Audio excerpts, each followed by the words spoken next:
پاکستان تحریک انصاف شہداء کے حوالے سے ایک دن منائے گی اور پشاور کے اندر ایک بہت بڑا پروگرام منعقد ہوگا، اس میں بہت بڑی تعداد میں لوگ اکٹھے کیے جائیں گے۔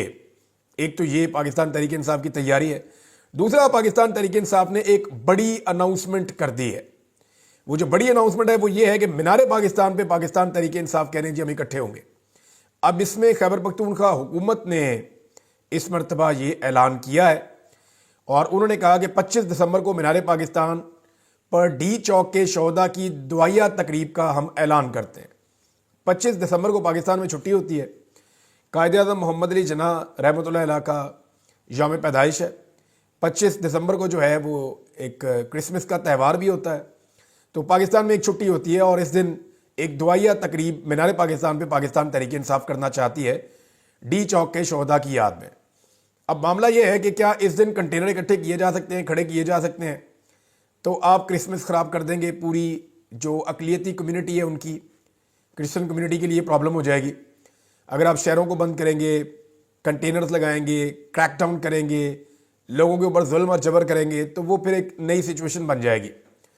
دوسری جانب قائد اعظم محمد علی جناح کا یوم پیدائش بھی ہے اور ہر پاکستانی کو جو ہے وہ قائد اعظم ایک سیاستدان تھے اور ہر پاکستانی کو سیاست کرنے کا حق ہے۔ اگر اس دن اس سے پاکستانی سے سیاست کا حق چھین لیا گیا تو اس کا امپریشن بھی بہت برا ہوگا۔ تو تحریک انصاف نے ایک بڑی سمجھداری سے یہ فیصلہ کیا ہے۔ اب دیکھتے ہیں وہ اس کے اوپر قائم رہتے ہیں یا نہیں رہ پاتے، لیکن کے پی حکومت نے ایک بار پھر 25 دسمبر کو مینار پاکستان پر ڈی چوک شہداء کی دعائیہ تقریب کا اعلان کرتے ہوئے چیلنج کیا ہے کہ نون لیگ بھی جلسہ کر لے اور ہم بھی اس روز آپ کے جلسے سے زیادہ لوگ نکلیں گے اور ثابت کریں گے کہ وہ عمران خان کے ساتھ ہیں۔ سہیل افریدی ہیں جی، خیبر پختونخوا کیبنٹ کے ممبر ہیں، رکن اسمبلی ہیں، صوبائی اسمبلی، انہوں نے یہ اعلان کیا۔ انہوں نے کہا کہ 26 نومبر کو نہتے لوگوں پر گولیاں برسائی گئیں، یہاں اخلاقی اقدار ختم ہو چکے ہیں۔ اچھا، یہ دعائیہ تقریبات بھی ہو رہی ہیں، شہداء کا دن بھی منایا جا رہا ہے، سارا کچھ کیا جا رہا ہے، لیکن ایف آئی آر کی درخواست نہیں دی جا رہی۔ 4 بنیادی چیزیں جو پاکستان تحریک انصاف کو کرنی تھی، عمران خان صاحب نے کہا تھا، ابھی تک چاروں میں سے ایک بھی چیز پاکستان تحریک انصاف کی قیادت نے نہیں کی۔ پہلی چیز، ایف آئی آر درج کروائی جائے۔ عمران خان صاحب نے تو نام بھی دیے تھے وزیر اعظم کے اور وزیر داخلہ کے کہ ان کے نام شامل کیے جائیں، ابھی تک ایف آئی آر کا کوئی متن سامنے نہیں آیا۔ دوسری چیز، سپریم کورٹ سے عدالتوں سے رجوع کیا جائے، ابھی تک ایسا کچھ نہیں ہوا۔ تیسری چیز، جو لوگ لاپتہ ہیں ان کے بارے میں عدالتوں میں پٹیشنز دائر کی جائیں، ایسا بھی ابھی تک کوئی قانونی کارروائی میں سامنے نہیں آیا۔ اور چوتھی چیز جو بہت امپورٹنٹ ہے وہ یہ ہے کہ سی سی ٹی وی فوٹیج کو محفوظ بنانے کے لیے قانونی کارروائی کا آغاز کیا جائے، لیکن اس حوالے سے بھی ابھی تک پاکستان تحریک انصاف نے کچھ بھی نہیں کیا۔ اگر 25 تاریخ کو خیبر پختونخوا سے وہاں کی حکومت نے آنا ہے مینار پاکستان تک دعائیہ تقریب کے لیے، تو پھر ایک دو چیزیں یاد رکھنی پڑے گی۔ شدید دھند ہوتی ہے، انہیں ذرا ایک دن پہلے نکلنا پڑے گا، میں آج بتا رہا ہوں، کیونکہ رستے میں سوابی کے مقام پہ موٹر وے پہ بہت دھند ہوتی ہے ان دنوں میں، اور دوسرا مقام جو ہے وہ پنڈی بھٹیاں سے لے کے لاہور تک، تو کئی گھنٹے لگ جاتے ہیں، لہذا ٹائملی نکلنا پڑے گا اگر انہیں 25 تاریخ کو لاہور میں مینار پاکستان پہ پروگرام کرنا ہے۔ تو پاکستان تحریک انصاف کی جانب سے جو پہلا مطالبہ کیا گیا ہے، کسی بھی قانونی فورم کو استعمال کیا گیا ہے ڈی چوک کے شہداء کے حوالے سے، تو وہ زرتاج گل وزیر صاحبہ نے کیا ہے۔ پھر ایک خاتون نے جو ہے وہ اپنی لیڈرشپ سے زیادہ بہادری دکھائی ہے۔ زرتاج گل وزیر نے سوالات اٹھا دیے ہیں اور اب یہ قانونی فورم ہے، اس سے پہلے کوئی قانونی فورم استعمال نہیں کیا، بیانات دیے، سوشل میڈیا پہ دیے، پاکستان کی میڈیا کو انگیج کیا، ہر قسم کی بات چیت کی، انٹرنیشنلی معاملے کو اٹھایا، ڈاکومنٹری جس کے اوپر بنی، لیکن قانونی رستہ ابھی تک پاکستان تحریک انصاف نے ایک بھی اختیار نہیں کیا۔ اب زرتاج گل نے قومی اسمبلی کی قائمہ کمیٹی میں سوال اٹھایا ہے اور یہ قائمہ کمیٹی برائے داخلہ ہے، اور محسن نقوی صاحب کے حوالے سے سوالات اٹھائے گئے ہیں۔ اب یہ قانون کا حصہ ہے، یہ ایک لیگل پروسیجر کا حصہ ہے، وہاں پہ جواب دہی ہوگی۔ انہوں نے کہا کہ بتائیں 25 اور 26 نومبر کو کس کے حکم پر شہریوں پر سیدھی فائرنگ کی گئی؟ اسلام آباد سے 1000 سے زائد پشتونوں کو لسانی بنیادوں پر کیوں گرفتار کیا گیا؟ یہ جوابات جو ہیں یہ محسن نقوی وزیر داخلہ سے مانگے گئے ہیں کہ حکم کس نے دیا جناب فائرنگ کرنے کا؟ وزیر قانون بتائیں کہ کتنے افراد کی اموات ہوئی ہیں اور کتنے زخمی ہوئے ہیں؟ وزیر داخلہ بتائیں کہ مطیع اللہ جان کو پمز اسپتال کے باہر سے صحافتی ذمہ داریاں ادا کرتے ہوئے کیوں گرفتار کیا گیا؟ اسلام آباد سے 1000 سے زائد پشتونوں کو لسانی بنیادوں پر کیوں گرفتار کیا گیا؟ پھر انہوں نے کہا کہ صحافیوں کو ان کی صحافتی ذمہ داریاں ادا کرنے پر کیوں دھمکایا جا رہا ہے؟ میرے حلقے سے شفیق لنڈ شہید ہوا جس کی لاش نہیں دی جا رہی تھی، یہ سوال نامہ وزیر داخلہ کو دیں اور ان سے کہیں کہ اس کا جواب دیں۔ طارق فضل چودھری صاحب نے کہا جی خالی پشتون نہیں اٹھائے جا رہے، ہمارے اپنے بندے بہت اٹھائے گئے اسلام آباد سے، یعنی تعلق والے بندے ان کے بھی ہیں۔ اب دیکھیں اسلام آباد کے اندر یہ ہے کہ بہت سارے لوگ پہلے پی ایم ایل این کے تھے یا ان کے تعلقات ابھی بھی اچھے ہیں پی ایم ایل این کے لوگوں سے، لیکن وہ پاکستان تحریک انصاف کے حمایتی بن گئے، وہ لوگ بھی گرفتار ہوئے۔ وہ کہہ رہے ہیں جی ہمارے بھی لوگ گرفتار ہیں، ان کو چھڑانے کے لیے ہم کوششیں کر رہے ہیں۔ اب پولیس کو تو نمبر پورا کرنا ہے، پولیس کو بتایا وہ جی اتنے بندے آپ نے پکڑنے ہیں اور اتنے آپ نے پشتون پکڑنے ہیں، وہ دڑا دڑ پکڑ کے بند کری جا رہے ہیں۔ اب اس میں وہ یہ بھی نہیں دیکھ رہے کہ بندہ ہم کس کا پکڑ رہے ہیں، بے شمار بے گناہ لوگ جو ہیں پولیس نے گرفتار کر لیے ہیں۔ بہرحال یہ آواز اٹھائی ہے زرتاج گل وزیر صاحبہ نے، تو پہلی قانونی نقطۂ نظر سے ایک لیگل فورم کو استعمال کیا ہے، اس کے علاوہ ابھی تک پاکستان تحریک انصاف نے کوئی بھی لیگل فورم استعمال نہیں کیا۔ خیبر پختونخوا ہاؤس کے اوپر جو حملہ ہوا تھا آپ کو یاد ہوگا، جب علی امین گنڈا پور صاحب کے ساتھ اکتوبر میں واقعہ ہوا تھا، تو اس پہ خیبر پختونخوا کی حکومت نے فیصلہ کیا کہ آئی جی اسلام آباد سمیت 600 پولیس اہلکاروں پر مقدمہ درج کروایا جائے گا۔ بہت دیر سے فیصلہ کیا، لگ بھگ 40-45 دن گزر گئے ہیں، لیکن اس کے بعد انہوں نے یہ فیصلہ کیا کہ مقدمہ درج کروایا جائے گا۔ اسی وقت جو ہے وہ مقدمہ درج کرنے کے لیے درخواست جانی چاہیے تھی۔ ناظرین، پاکستان میں حکومت نے ایک نیا ریکارڈ لگا دیا ہے، اور یہ ریکارڈ میں آپ کو پڑھ کے سناتا ہوں، آپ حیران ہو جائیں گے کہ پاکستان اکتوبر میں سب سے کم انٹرنیٹ رفتار والے ملکوں میں شامل ہو گیا۔ یہ سپیڈ ٹیسٹ گلوبل انڈیکس جو ہے اس کے اوپر یہ ڈیٹا آیا ہے کہ پاکستان کو موبائل انٹرنیٹ کی رفتار میں 111 ممالک میں سے 100 اور براڈ بینڈ سپیڈ میں 158 ممالک میں سے 141ویں نمبر پہ رکھا گیا ہے۔ یعنی آپ اندازہ کریں کہ جو ٹاپ کے ملک ہیں نا، جہاں پہ انٹرنیٹ بہت ہی سلو ہے، پاکستان ان ملکوں کا حصہ بن گیا ہے۔ مثال کے طور پہ اگر میں آپ کو بتاؤں کہ سپیڈ جو انٹرنیٹ کی ہے پاکستان میں، وہ فلسطین، بھوٹان، گھانا، عراق، ایران، لبنان اور لیبیا سے بھی نیچے آ گئی ہے۔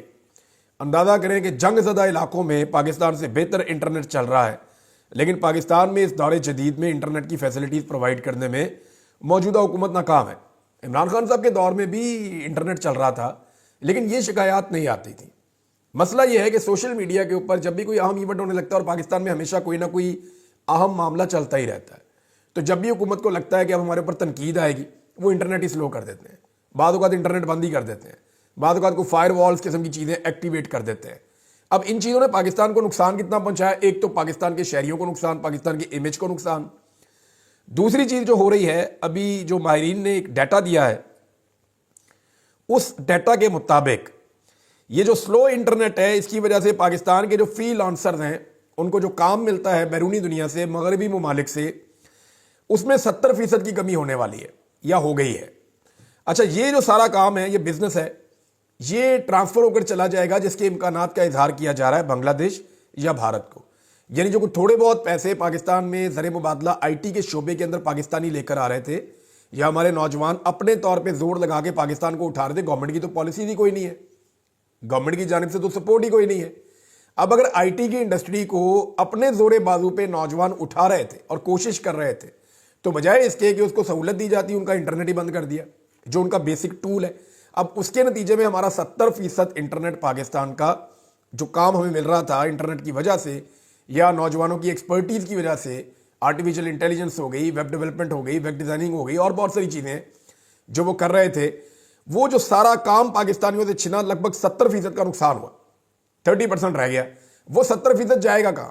اگر پاکستان کے اندر یہ انٹرنیٹ بحال نہیں ہوتا تو وہ انڈیا جائے گا یا بنگلہ دیش جائے گا، ہمارے کلائنٹس وہاں چلے جائیں گے، ہمارے نوجوان جو ہیں ان کی آمدن میں کمی ہو جائے گی، اور اس کا الٹیمیٹ نقصان جو ہے وہ پاکستان کو بھی ہوگا۔ ایک اور ناظرین، چیف جسٹس آف پاکستان نے دعویٰ کیا، اور انہوں نے بڑی امپورٹنٹ بات کی۔ چیف جسٹس آف پاکستان نے کہا کہ پورے ملک کی عدلیہ کا وقار مجروح نہیں ہونے دیں گے، اور ساتھ ہی انہوں نے ایک اور فیصلہ کیا کہ وہ انصاف کی فراہمی کے لیے ملک کے دور دراز علاقوں میں سفر کریں گے۔ تو میں دیکھیں، عدلیہ کا وقار تو مجروح ہو چکا ہے پاکستان میں۔ آپ کسی بھی آدمی کے سامنے مائک کر کے آپ پوچھیں، عدلیہ کے وقار کے بارے میں تو وہ آپ کو بتائے گا کہ عدلیہ کا وقار اس وقت کیا ہے۔ اب تو جو وقار مجروح ہو چکا ہے اس کو واپس بحال کرنے کی ضرورت ہے، جو نہیں ہو پا رہا۔ اگر چیف جسٹس آف پاکستان نے نکلنے کا فیصلہ کیا ہے تو پھر بلوچستان جائیں، لاپتہ افراد کے لواحقین سے ملیں اور انصاف دیں، اس سے آپ کی عدلیہ کا وقار جو ہے وہ بحال ہو جائے گا۔ ڈی چوک میں شہید ہونے والوں کے لواحقین سے ملیں، انہیں پوسٹ مارٹم کی رپورٹیں تک نہیں ملی، ان کو انصاف دیں۔ کرم ایجنسی میں جائیں، وہاں جا کر دیکھیں کہ کون سی ناانصافیاں اور ظلم وہاں پہ ہوا ہے، ان کو انصاف دیں۔ اندرون سندھ میں زمینوں پر قبضے جا کے چھڑائیں، کچے کے علاقے میں جا کر دیکھیں کہ وہاں پہ کیا ہو رہا ہے۔ ایرانی تیل کی سمگلنگ جا کے پکڑیں بلوچستان کے علاقوں سے، جائیں اور دیکھیں کس طرح پورے خیبر پختونخوا اور بلوچستان کے بہت ساری جو بارڈر بیلٹ ہے وہاں پہ اب افیون کی پیداوار ہو رہی ہے۔ کیوں؟ کیونکہ افغانستان کے اندر جب سے طالبان رجیم آیا ہے انہوں نے سختی کی، وہاں پہ انہوں نے پوسٹ کی، افیون کی پیداوار بند کر دی۔ اب وہاں پہ وہ پیداوار نہیں ہو رہی، انہوں نے پہلے بھی بند کی تھی، اب پھر بند کر دی۔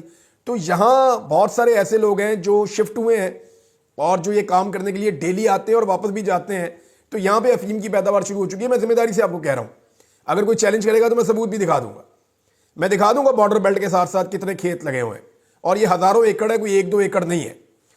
پھر اسلام آباد سے جو لاپتہ ہو گئے لوگ، ان کے بارے میں انصاف دینا چاہیے پہلے چیف جسٹس کو، اور اگر انصاف دینا ہی ہے، عدلیہ کا وقار مجروح ہونے سے بچانا ہے، تو پاکستان کے کروڑوں لوگوں نے جو ووٹ ڈالے تھے اور ان کا جو مینڈیٹ چوری ہوا تھا، انہیں ان کا مینڈیٹ واپس لوٹا دیں۔ عدلیہ کا اس سے بڑا پروقار کوئی فیصلہ نہیں ہوگا۔ لیکن یہ ساری چیزیں کرے گا کون؟ ابھی تک تو عدلیہ کا ایسا کوئی موڈ لگتا نہیں ہے، نہ لگتا ہے کہ ایسا کچھ کیا جائے گا۔ بہرحال پاکستان میں جس کی لاٹھی اس کی بھینس، آج بھی طاقت کی حکمرانی ہے، سارے زور لگا رہے ہیں، کوشش کر رہے ہیں، لیکن عمران خان صاحب کا کہنا ہے کہ وہ یہ تحریک چلائیں گے سول نافرمانی کی۔ بڑا سوال جو اس وقت تمام جانب سے اٹھایا جا رہا ہے وہ سوال یہ ہے کہ کیا پاکستان تحریک انصاف اس میں کامیاب ہو سکتی ہے؟ دوسری جانب پاکستان تحریک انصاف کی کچھ ایسی قیادت ہے جس نے اب سخت بیانات دینا شروع کیے ہیں، حالانکہ قانونی کارروائی ابھی تک پاکستان تحریک انصاف نے شروع نہیں کی۔ جو سخت بیانات ہیں ان میں ایک اسد کیسر صاحب کا ہے، انہوں نے کہا گرفتار کارکنوں کو سیاہ ٹوپیاں پہنائیں جیسے ہم دہشت گرد ہیں۔ شرم آنی چاہیے آپ کو، اپنے آپ کو پاکستانی کہتے ہو ہم آئین اور پاکستان کے وفادار ہیں، تم گولی چلاتے ہو اور تمہیں یہ شرم نہیں آتی؟ یہ گولی ہمارے ٹیکس کے پیسوں سے آئی ہے، ہمیں دیوار سے لگا رہے ہو اور مطالبہ کرتے ہو، تمہاری لائن یہ ہے۔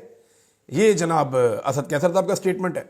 شیخ وقاص اکرم صاحب نے کہا کہ شہید کی کلخانی کے دوران چھاپا مارا جاتا ہے اور شہید کے ورثہ پر ایف آئی آر درج کر دی جاتی ہے۔ یہ کون لوگ ہیں؟